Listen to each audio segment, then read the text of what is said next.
Les 3 erreurs les plus communes en gestion de la performance.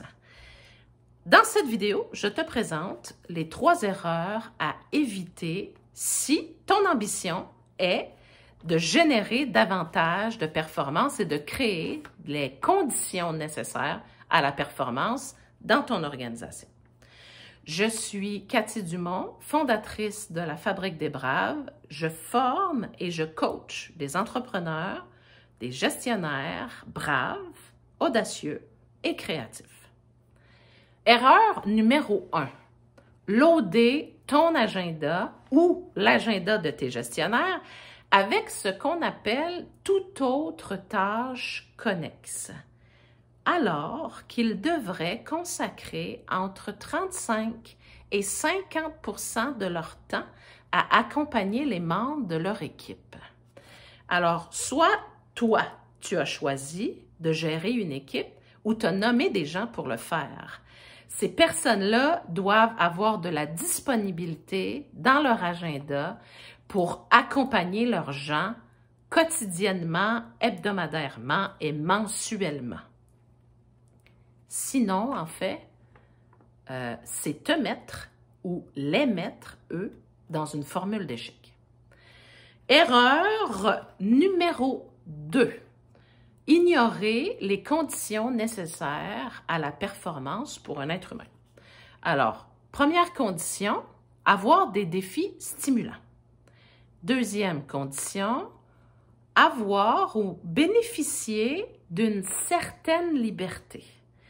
Entre autres, sur le comment faire les tâches et quand faire les tâches. Troisième condition nécessaire, évoluer dans un environnement énergisant. Alors, sans ces 3 conditions-là, on se retrouve avec une personne qui s'éteint à petit feu. Et une personne qui s'éteint développe certains comportements ou certains sentiments, de l'amertume, de l'insatisfaction et parfois aussi une personne peut finir, à force d'insatisfaction en fait, finir par devenir un petit peu chialeuse. Moins intéressant.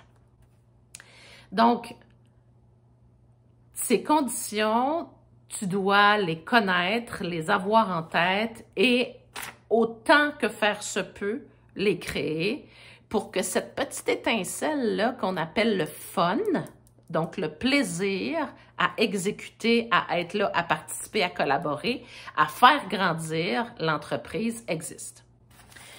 Erreur numéro 3. Condenser l'évaluation de la performance dans une rencontre annuelle. Comment c'est possible d'atteindre des objectifs sans soutien et avec peu de suivi? Sans blague, comment c'est possible?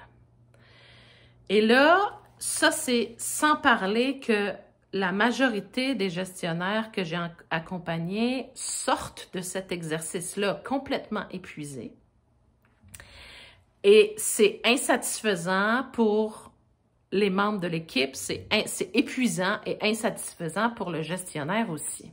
En résumé, les entreprises devraient troquer l'évaluation de la performance par le soutien au développement tout au long de l'année. Un suivi mensuel aura beaucoup plus de valeur aux yeux des employés qu'une rencontre annuelle qui, plus est, la plupart du temps, le lendemain matin se retrouve dans la filière 13. Alors, c'est beaucoup de temps et beaucoup d'énergie mal investie. C'était la première vidéo qui concerne la gestion de la performance d'une série de 6. Alors, si tu es intéressé à écouter le contenu des autres vidéos qui s'en viennent, je t'invite à t'abonner à ma chaîne YouTube et à cliquer sur la petite cloche pour être informé de la prochaine vidéo mise en ligne.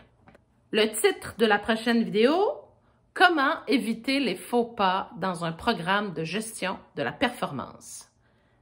À bientôt!